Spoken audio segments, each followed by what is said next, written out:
Welcome to the Grizzly's Den. This is Grizzly, and this is my first ever video on this channel. And please bear with me while I try to give you guys the best quality Clash of Clans content that I can. Now, I want to talk about this army today in this video. This army has just been destroying bases left and right for me. I want to go over some replays from my last ranked mode attacks from last week, and I'm going to show you guys if I could make it in the Legends League with this army. But first and foremost, I want to give credit where credit is due. I found this army from another YouTuber called Salomon. Now, I will put the link to his channel in the description of this video, but I have made a few minor tweaks to this army compared to what he was having. Nothing major, but it's one of those armies that can really destroy a base. And well, instead of talking about it, let's get this going and let me show you a replay and show you just how well this army works. So first things first is you really want to scout this base to try to figure out your best entry point.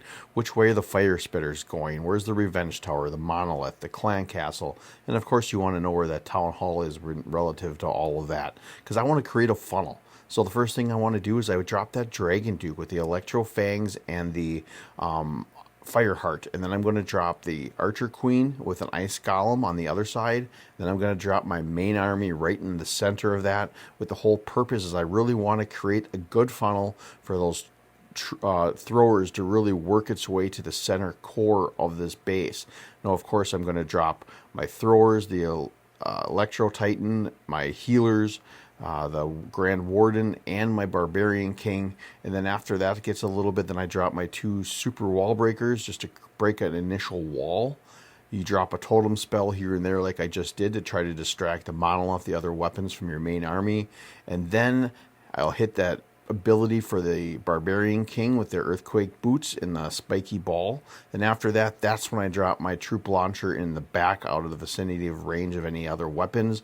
And then they're going to start throwing some troops in there to help tank and open up walls for your troops. Now, I just dropped an Overgrowth spell here, as you can see as well. This is another key spell in this army. I don't use it in every attack, but it's great for helping support your troops by not having getting fired on by like the Revenge Tower here, while it can start to clean up and do its job. Meanwhile, the Dragon Duke is just doing its job around cleaning up all the garbage and all the other things on the other side. But hey, guess what? I still have my 3 revive spells yet for this Dragon Duke. That's how great this is. Now, I'm going to say this. The Dragon Duke is the star of this army, in my opinion. And let's be real, ever since the Dragon Duke has come out in this game, Clash of Clans, it is a star of a lot of the armies. Now, I originally had been using an all-thrower army with the rocket backpack and the big arrow. Once they nerfed that, I decided to kind of try to change some things. I still think that's a viable option. It's harder when people set up their bases to kind of prevent that. But anyway, so as you can see here, easy 3-star, no problem. Now with this base, we got the Revenge Tower in the middle, but I decided to send my troops into the range of the Fire Spitters because, well, I didn't want to risk coming from the back end in order of potentially not getting the Town Hall. So again, I did the Dragon Duke on one side, the Ice Golem, Archer Queen on the other, and then drop my main troops into the middle. Now, let me talk a little bit about the heroes here. Obviously, like I mentioned, the Dragon Duke has the Electro Fangs and the Fireheart with those revive spells. The Archer Queen, I use the Giant, and the Healer Puppets because I want to try to keep that Archer Queen alive as long as I can, and I really love the combination of those two with it. I use the Arctic Fox with the Archer Queen and the Phoenix for the Dragon Duke. Now the Grand Warden, I use the Eternal Tome, and I love the Rage spell for him because getting the troops within there, just that extra ability to damage things is very key to me. And then of course, like I mentioned before, the Barbarian King, I use the Earthquake Boots and the Spiky Ball, one of my favorite abilities from the King. So like I said, I do this in every attack. I create that funnel. I try to get my throwers to mass through the center and like here, I'm waiting a little bit. The Duke went down. I'm trying to let the throwers kind of catch up a little bit, but obviously I don't want a time fail either, because that is one concern with this army attack. Is it takes a little bit typically to be able to run through some of these bases, so that you really don't want to kind of dilly-dally, so to speak, because you don't want a time fail, because I have time failed a few attacks, unfortunately, but it's just all about timing and really spell management as well. I think that's very key. But again, as you're seeing here, there isn't much left of this base, and this is going to be another easy 3-star from this mass thrower army. And I just can't really speak more highly of how effective this is. Now, can I get this in the Legend Leagues and do the exact same thing? I don't know. Alright, so this base has got a town hall in the middle compartment with invisible and rage spell towers, along with pretty much its main weapons in the center core of this base. So it's important for funneling, like I said, so you can get your throwers to really go up the gut. So I dropped the Duke on one side, Queen on the other, and then I'm dropping my main group of troops in the center. Now with this one, I wish I would have let those guys cook a little bit more to create a funnel, but with that clan castle right in the center on the edge, I wanted to get that Electro Titan down as fast as I could for her to really torch those clan castle troops that were in there. But it worked in the end as far as what I needed to get done here. The other thing I want to talk a little bit about is really the interchangeability of some of the heroes and troops within this army. I've tried different compositions now. I used to run with the Royal Champion instead of the Archer Queen when I first started doing this army, because I thought, heck, if you could get the pair of the Duke and the Champion together, I mean, the revive spells would be great for both of them. But the problem I found with that was that the Champion, as well as she takes out defenses, well, she obviously doesn't take out much other garbage buildings, which in turn can help throw your throwers off pace and not really create the funnel that I was looking for. So I found it really more of a necessity to keep the Queen in this army, because it created that funnel to really get your troops to really go up the gut into the core of these bases, which I find to be more important. I used to run an army that was similar to this as well, but it was more of a smash attack, and I didn't funnel, and I just kind of threw everything down, and it worked quite well in some of the lower leagues, but really it just shows me really the importance of funneling. But back to this attack, you can see I dropped the Overgrowth spell on the Revenge Tower and a Monolith there. Again, this is support for your troops. If I didn't do that, those weapons would just be firing all heck on the Duke and my other throwers down there, and it would make it almost impossible to be able to 3-star this base. By doing that, I was allowing my troops to be able to clean up some of the other defenses and garbage buildings around it in order to hopefully build up enough to get up to them and take them out. So you see here, the Duke just went down, but I'm going to revive him, and then hopefully here we can take both of those out in one shot here, to be able to let the throwers finish everything if they have to.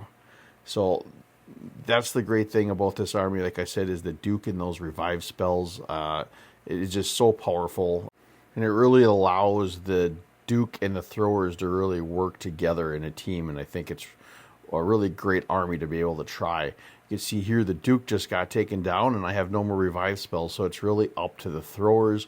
I really try not to let that happen, because I always want the Duke to stay alive till the end, but that doesn't always happen. But luckily, the Fire Spitter was within range of these throwers, and again, another 3-star. So, I'll show you guys one more base. Alright, so with this base, obviously, I want to funnel again. I want to try to get my Duke to clear off one side, the Archer Queen the other, and then send my throwers up the gut to get that Town Hall and everything in between. It worked for the most part. It created the funnel I needed, obviously. So you can see the Duke started to sway into the center with the throwers. Well, he's the center of the party. He wants the attention too, so he went into the center with the throwers, which was fine, because we're going to take that Town Hall out and that Guardian. And then we're really going to try to just demolish this base right up the gut. You see I dropped the Overgrowth there. I wanted to protect the main mass of my troops here without getting destroyed by that. That's the biggest thing with these type of bases. You're going to have very much clumped together a lot of the defenses here. So by helping to kind of shelter and protect your throwers while they clean up a lot of the stuff around it is beneficial. It's also great, these kind of bases, for the Duke with that Electro Fangs, because he can chain so many defenses or weapons, buildings around him to be able to really take out. It goes a lot quicker. Obviously, the different spells I use, I have some free spells, which I mostly use on the Infernal Towers and things that multi-shoot like that. I use the Totem spells, which I like, again, one of my favorite spells in this army ever since they came, in this game ever since it came out, to be able to help support your troops and really turn those weapons away. I do carry a poison spell for the Clan Castle troops, or the Logger if I need to.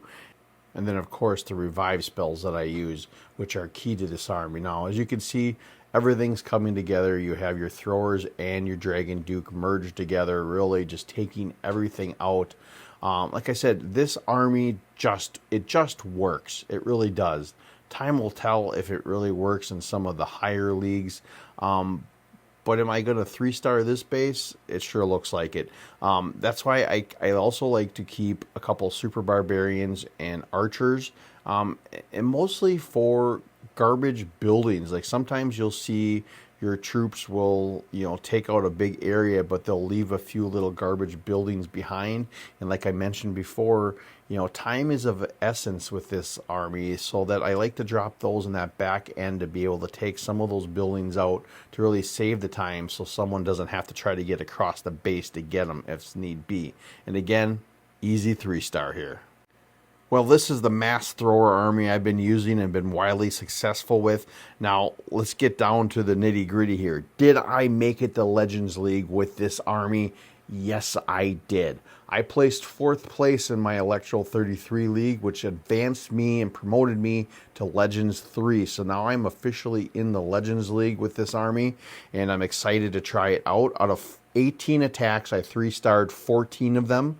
I could have done more. There was 2 bases I can think of offhand that I time failed on. Remember, I talked about the time is of the essence, because I could have been even a little higher. But I'm okay with being promoted and getting the Legends League, and I'm really excited to kind of take you guys along for the ride and see what this army can do up in Legends 3 with the modifiers. I'm hoping I'll be just as successful, but only time will tell. I will give you guys some looks at that. I will do some attacks with you guys actually in my ranked mode attacks. I do them all on Sundays, or I have been. That's what I plan on doing, so I will record some of those while I attack. I plan on showing you guys in the future some of my attacks in my Clan Wars or Clan League, trying different armies as well. It's not going to just be mass throwers. I'm playing with another air army with the Dragon Duke that I've been kind of excited to try, and everything like that and in between. So please hit that subscribe button and follow along, and let's have some fun clashing, and let's maul the competition. So thank you for stopping by the Grizzly Den.